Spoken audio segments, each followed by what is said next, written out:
What's going on, everybody? This is your boy Mr. Josh from Mr. Josh Reviews, and we have got Pitch Meeting's new episode talking about Moonfall. Let's take a look. So, you have a movie for me? Yes, sir, I do. It's gonna be called Moonfall, and you know the moon? Yeah, it's gonna fall. Oh, we putting spoilers right in the title? That's wild. Yeah, so at the beginning of this movie, these astronauts, Brian and Jacinda, are up in space, right? And they get attacked by this weird nanobot swarm thing, and it kills their friend. A very rude swarm. Yeah, but Brian's the only one who saw it, so he gets blamed for everything and fired, and then 10 years go by. Jeez. And so then we're gonna meet this conspiracy theorist guy, Casey.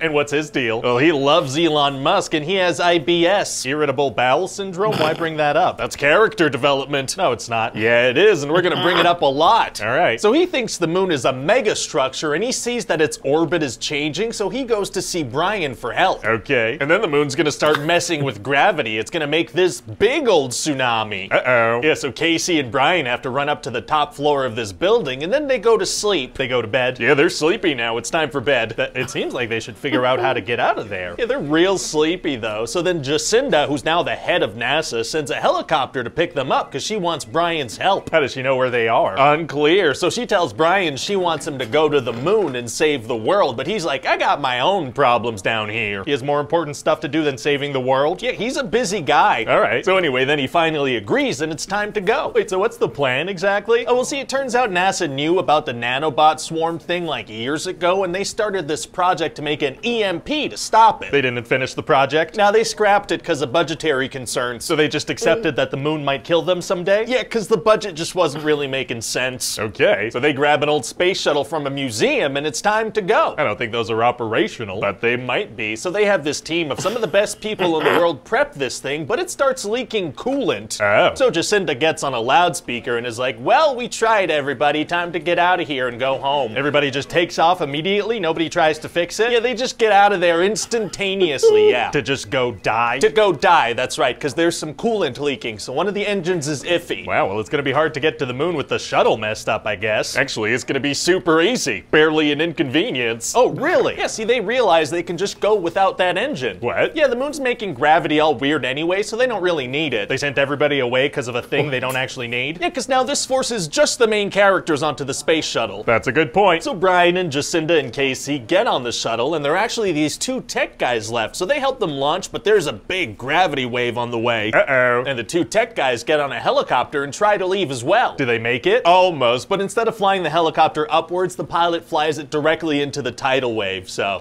See, that was their mistake. Yeah, that's not how they should have played it. They should have gone upwards. Yeah. So anyway, while the main characters are flying up to the moon, their kids are gonna be outrunning stuff on Earth. What kind of stuff? Well, see, they watch that huge gravity wave unfold up until the moment it's at their feet, so they gotta run away from that now. Makes sense. And then throughout the movie, the moon's just gonna kind of play peekaboo with them and cause chaos every time. Oh, peekaboo moons are tight. Yeah, so whenever it shows up, it does something crazy, like it messes with gravity, it takes away all the oxygen for a bit. Jeez. There are also chunks of the moon just smashing into all the mountains around them. Wow, they must be freaking out. Not really, no. They just kind of watch the explosions and go, well, we should keep walking. Very calm and collected. But later, some bad guys are gonna chase them because they want their oxygen tanks. Oh, so what do? Well, they switch their brand new Lexus from eco mode to sport mode, and that gives them just the edge they need. Oh yeah, Lexus would give us some money to include that. Yeah. So what happens with the moon mission? Well, they get up there and that freaking swarm thing comes after them because they realize it'll attack if there are electronics and organic life around, aka humans. So what do? Well, Brian smashes the little electronic detonator for the EMP, so now there's just organic life, so it stops attacking. Well, it's gonna be hard to complete the mission with the detonator smash. Actually, it's gonna be super easy. Barely an inconvenience. Oh, really? Yeah, because later it'll work. Oh, they fixed it after smashing it? No, it's just gonna work again. Okay, well, great. So then they go inside the moon, which as it turns out is a megastructure, and the moon gives Brian this big exposition dump into his brain. What kind of dump are we talking about? I want to know more about this dump. Well, it turns out the moon was built billions of years ago by ancient humans around a dwarf star as an ark to repopulate humanity, because they had this AI tech that went crazy, and now the AI swarm is trying to destroy the power source and therefore all humans.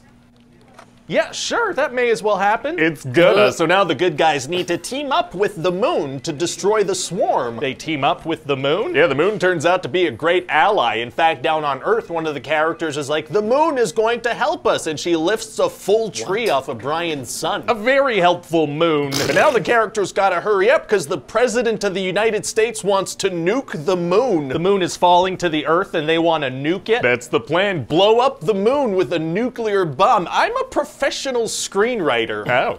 I mean, all right. So then KC sacrifices himself and saves the day. Wow, does he crap his pants? What? No. Sorry, I figured you were gonna pay off the IBS thing somehow. Well, like Chekhov's bowel? I figured, I don't know. Well, no, he doesn't poop himself and he saves the day and everybody lives happily ever after. Didn't billions of people die? Yeah, but not a lot of the ones we've been following except for a stepdad, so it mostly works out. Oh, well, great. And then KC wakes up inside the moon and the moon is like, we copied your consciousness and you're in the moon now. Oh, what? And the moon's gonna be like, well, we better get started. Started on what? I have no idea. I just figured we should set up some kind of cinematic universe if this does well. Oh, okay, smart. Yeah, well, I mean, I guess we get a couple of massive stars, big disaster movie. I don't see how it could fail. Oh my gosh. Hi everybody, Ryan here. Thanks for watching that pitch meeting. I hope you liked it. I never watched this movie. I had no interest in watching it. I don't know. I don't do Roland Emmerich things. Like, what was the last one I maybe saw of his? 2012? I mean, Independence Day is really the only good one. And Universal Soldier is actually hilarious. Anyway, this is ridiculous. I'm so glad to have seen this because Ryan George and Pitch Meeting knows what's up.